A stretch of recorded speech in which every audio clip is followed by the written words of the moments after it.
Perkenalkan, nama saya Kisha Manuike. Saya akan mempresentasikan materi tentang teknologi adoption model. Namun sebelum itu, ada 3 pokok materi yang akan kita bahas.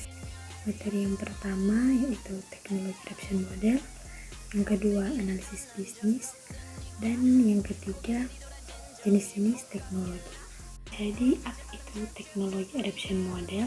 Teknologi adoption model mengacu pada teori dan kerangka kerja yang menjelaskan mengapa orang menerima dan memanfaatkan teknologi modern, menjelaskan bagaimana orang mengadopsi teknologi modern dan menggunakannya dalam komunikasi, bisnis, kesehatan, pendidikan, dan sektor lainnya.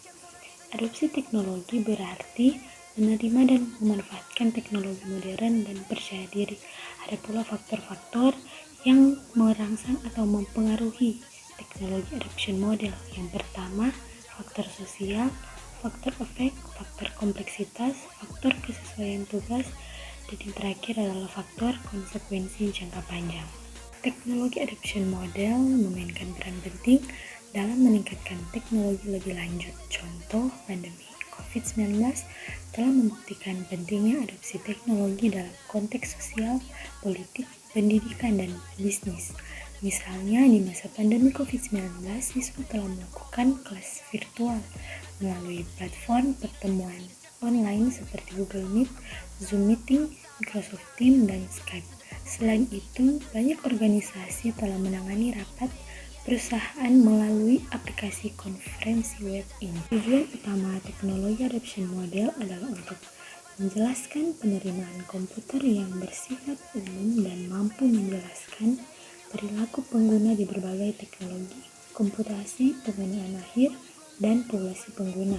Teknologi adoption model menyediakan suatu basis teoritis yang mengetahui faktor-faktor yang mempengaruhi penerimaan terhadap suatu teknologi dalam suatu organisasi. Ada pula manfaat dari teknologi adoption model. Yang pertama adalah penggunaan teknologi dapat meningkatkan produktivitas penggunaan. Yang kedua, penggunaan teknologi dapat meningkatkan kinerja pengguna. Yang ketiga, penggunaan teknologi dapat meningkatkan efisiensi proses. Kita masuk pada materi yang kedua, yaitu analisis bisnis. Jadi, apa itu analisis bisnis?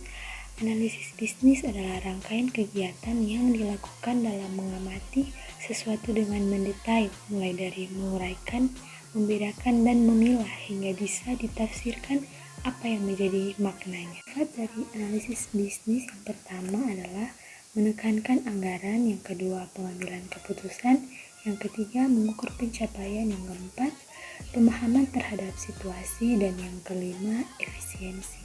Ada 3 jenis analisis bisnis. Yang pertama, analisis deskriptif, yang kedua analisis prediktif, dan yang ketiga analisis perspektif.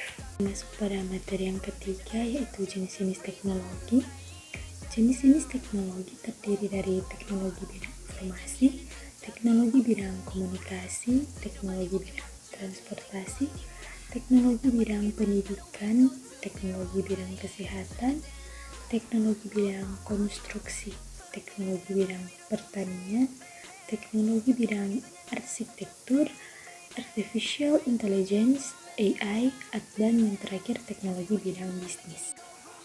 Etika dan moral dalam penggunaan teknologi informasi dan komunikasi. Yang pertama, menghargai hasil karya orang lain. Yang kedua, hak cipta perangkat lunak. Yang ketiga, tata cara atau mengkopi hasil karya orang lain. Yang keempat, sanksi pelanggaran undang-undang hak cipta. Ada pula dampak dari teknologi yang kita gunakan, yaitu yang pertama, dampak positif perkembangan teknologi, yang yaitu mempermudah dan mempersingkat proses pertukaran informasi, meningkatkan efisiensi dan efektivitas pekerjaan, memungkinkan pembelajaran online sepenuhnya, dapat berkomunikasi dengan orang lain walaupun tidak berada di lokasi yang sama. Dan yang kedua, dampak negatif atau dampak buruk perkembangan teknologi, yaitu yang pertama, membuat candu terhadap gadget yang dimiliki dan aplikasi-aplikasi yang ada di dalamnya. Berkurangnya sosialisasi antara manusia karena terlalu fokus kepada dirinya yang berinteraksi dengan teknologi. meningkatnya jumlah pengangguran karena semakin banyak perusahaan yang menggunakan teknologi dibandingkan manusia. Demikian presentasi saya tentang teknologi adoption model, analisis bisnis dan jenis-jenis teknologi. Akhir kata, Shalom, Assalamualaikum warahmatullahi wabarakatuh. Om Swastiastu, Namo Buddhaya, Salam Kebajikan. Terima kasih.